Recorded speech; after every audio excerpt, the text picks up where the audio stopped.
Hello दोस्तों, आप लोग कैसे हैं? आप लोग को हर हर महादेव। दोस्तों, मैं आज शिव कथा एक बताने जा रही हूँ, आप लोग को सुनाने जा रही हूँ। आप लोग सुनिएगा, आनंद लीजिएगा और अच्छा लगे तो मेरा चैनल सब्सक्राइब करिएगा, लाइक करिएगा, शेयर करिएगा। दोस्तों, जो है एक शिव भक्त था और उसका लड़का था, बड़ा हो गया था, 20-22 साल का था। शादी नहीं हुई थी उसकी। और वो बोला एक दिन अपने पिताजी से कि पिताजी, मैं प्याऊ की दुकान खोलना चाहता हूँ। उसका पिता ने कहा, करे बेटा, मैं इतना बड़ा आदमी हूँ, मैं आपको जो है बिजनेस की दुकान खोलूँगा। तो बोला कि नहीं, मुझे प्याऊ की दुकान खोलनी है।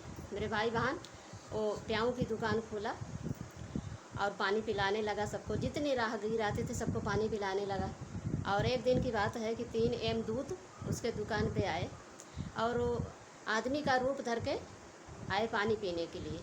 तो ये बैठाया और पानी पिलाया। ऐसे वो कहीं किसी गांव में जाते थे तो ऐसे उसके दुकान पे आते थे पानी पीने के लिए। तो ऐसे आते जाते उससे दोस्ती हो गई, मित्रता हो गई। तो एक दिन की बात है, वो तीनों यमदूत आए, बैठाया, वो पानी पिलाया वो लड़का और कहा कि भाई, आप तो मेरे मित्र हो गए, आप लोग कहाँ जाते हैं आज बता दो मेरे भाई, कि इधर मतलब कहाँ जाते हो रोज़, कि मेरे दुकान पे आते हो पानी पीने के लिए। मैं तो बहुत खुशी हूँ कि मेरे दुकान पे आते हो आप लोग, तो पानी पिलाता हूँ। तो लोग बोले कि यहीं पे आते हैं। बोला नहीं, आज बताना पड़ेगा, मेरे मित्र हो गए हो ना, बार बार आते हो तो मेरे मित्र ही समान हो गए हो आप लोग। तो उन्होंने बताया, तीनों मित्र, तीनों यमदूत बताया कि भाई, आप मित्र मेरे हो गए हो, आप नहीं मान रहे हो। तो बताना तो नहीं चाह रहा था लेकिन बताना पड़ रहा है। हम लोग आदमी नहीं हैं, यमदूत हैं। और किसी की मृत्यु होती है तो वहीं हम लोग को मृत्यु होने वाली होती है, तो हम लोग को जाना पड़ता है। अब ये लड़के को एक बार झटका तो लगा, लेकिन फिर सोचा, कहा चलो कोई बात नहीं, आप लोग हो यमदूत हो तो क्या बात है, भाई मेरी एक मदद कर दो। बोला कि क्या? वो लड़का बोला कि मेरे मृत्यु के बारे में, आप लोग यमदूत हो, सबकी मृत्यु के बारे में जानते हो, तो मेरे मृत्यु के बारे में थोड़ा बता दिया करो, बताओ हमको कि कैसे हमारी मृत्यु होगी। तो वो सब बोले तीनों लोग कि अच्छा, जा रहे हैं, रजिस्टर में देख के तुम्हारी मृत्यु के बारे में हम लोग आएंगे बताएंगे। उन्होंने गया, तीनों यमदूत गए फिर से वहाँ पे यमराज के पास। और फिर कभी आना था इधर, तो मेरे भाई बहन वो सब जो है रजिस्टर में देखे तो अवाक रह गए। बोले कि बताओ, हमारे हाथों हमारे मित्र की मृत्यु लिखी हुई है तीनों लोग। और जो छोटा वाला था उसको उस वो जो है कि लिखा था उसको कि सांप बन के उस लड़के को काटेगा। ठीक 12 बजे उसकी मृत्यु थी। और जो सीढ़ी बनी रहती है छत पे चढ़ने के लिए, उसी जीने पे तीसरे अड्डा पे उसकी मृत्यु थी, सांप बन के काटता उसको। अब वो तीनों लोग फिर आए कभी इधर, 10-15 रोज़ के बाद फिर आए। तो लड़का पूछने लगा कि भाई बताओ आज।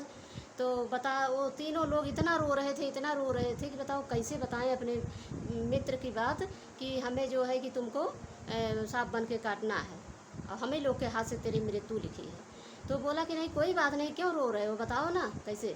तो सब बता दिए कि छोटा वाला बहुत रो रहा था। बोला कि भाई, आप मेरे मित्र हो गए हो, आपकी मृत्यु मेरे हाथों लिखी हुई है, ठीक 12 बजे आपकी मृत्यु होगी और जिस दिन आपकी सुहाग रात रहेगी उसी दिन मृत्यु होगी।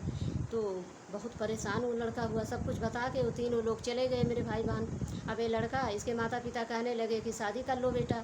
तो बोला कि शादी हमें नहीं करना है पिताजी, हम शादी अभी नहीं करेंगे। टाल मटोल कर रहा था, लेकिन उसके पिता ने नहीं माने, बोले नहीं, बड़े हो गए हो बेटे, शादी कर लो। अब ये शादी इसकी कर दिया गया।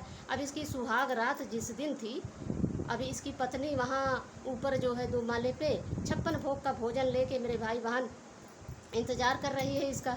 अब उस दिन इसकी मृत्यु थी, इसको तो पता था, ये तो बेचारा एकदम बहुत घबराया हुआ था और इधर उधर बेचैन घूम रहा था। अब ये सोचा, इसके मन में उस दिन आया कि चलो 12 बजे ठीक मेरी मृत्यु है, तो 11:30 बज रहा है, आधे घंटे की मौका है, चलो अपनी पत्नी से कम मिलजुल के बात तो करके चला आऊँ मैं।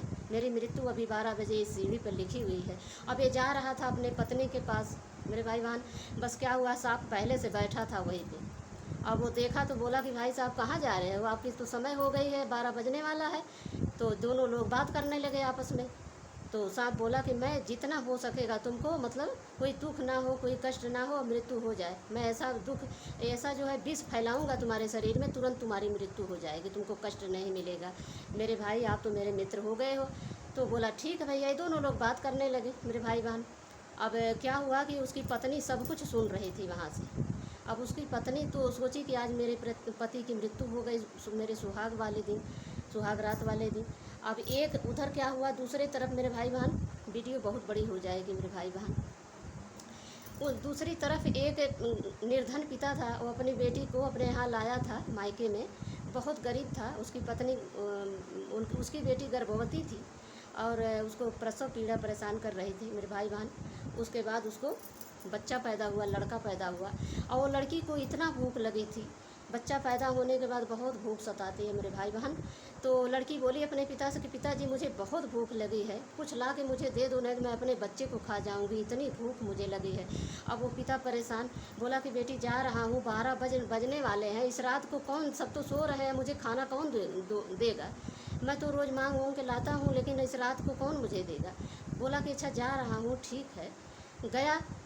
अब यहीं जहाँ ये मरने वाला था, ये लड़का सांप डसने वाला था, यहीं के घर के सामने आवाज़ दे रहा था कि कोई है, मेरी बेटी अपने बच्चे को खाने जा रही है, प्रसव पीड़ा से परेशान है, उसका पेट बहुत भूखा है, वो खाना मांग रही है, कोई हो ऐसा कि दे दे मुझे खाना, दया करके कोई दे दे। अब ये पत्नी सुन रही थी मेरे भाई बहन, उसकी जो लड़का आज ख़त्म होने वाला था, उसको सांप डसने वाला था, उसकी सुहाग रात थी। उसकी पत्नी सुन रही थी, वो 56 भोग का भोजन थाली में लेके दौड़े दौड़े गई, उस आदमी को दी कि ले जाओ अपनी बेटी को खिला दे। वो तो सोच रही थी मेरा पति तो आज मरने वाला है, क्यों ना पुण्य का काम कर लूँ, इससे बड़ा काम क्या होगा। अब वो खाना दे दी, वो पिता ले गया, अपनी बेटी को खिलाया। अब उस बेटी ने भूखी आत्मा से ऐसा आशीर्वाद दिया और पूछा अपने पिता से। वो पिता ने बोला कि एक दुल्हन थी आज, उसकी सुहाग रात थी, और वो खाना वही ला के मुझे 56 भोग का दिया है तुम्हारे लिए।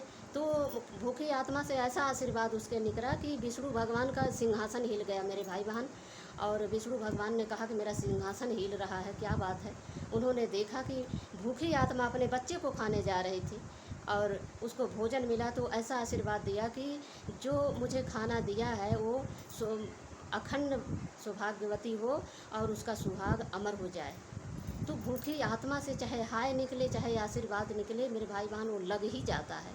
तो ऐसा हुआ कि यमदूत 3 बार दौड़ दौड़ के गए, यम के दूत, कि उसकी मृत्यु नहीं हो रही है, हम क्या करें। बहुत तेज़ से मतलब उसको विष फैलाए, तब भी नहीं उसको कुछ हो रहा है।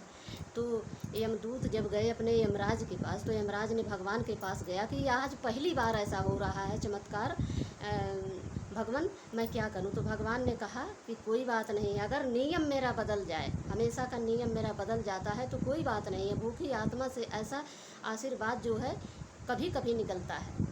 उसको जो है कि उसको वो अमर हो गया, उसका पति सौभाग्यवती हो गई, अखंड सौभाग्यवती हो गई, उसका अमर हो गया वो सुहाग। भूखी आत्मा से उसको आशीर्वाद लगा है, तो ये झूठा नहीं होगा। कैसे लोग बोलते हैं तो झूठा शब्द नहीं बोला जाएगा, वो सत्य होगा कि हाँ भूखी आत्मा से उसको आशीर्वाद मिला है, तो लगेगा उसका आशीर्वाद मेरे भाई बहन। और इस कहानी का यही रहस्य था। और आप लोग जो है कि जो त्रुटि हुई हो उसको माफ़ करना, और बोलिए हर हर महादेव।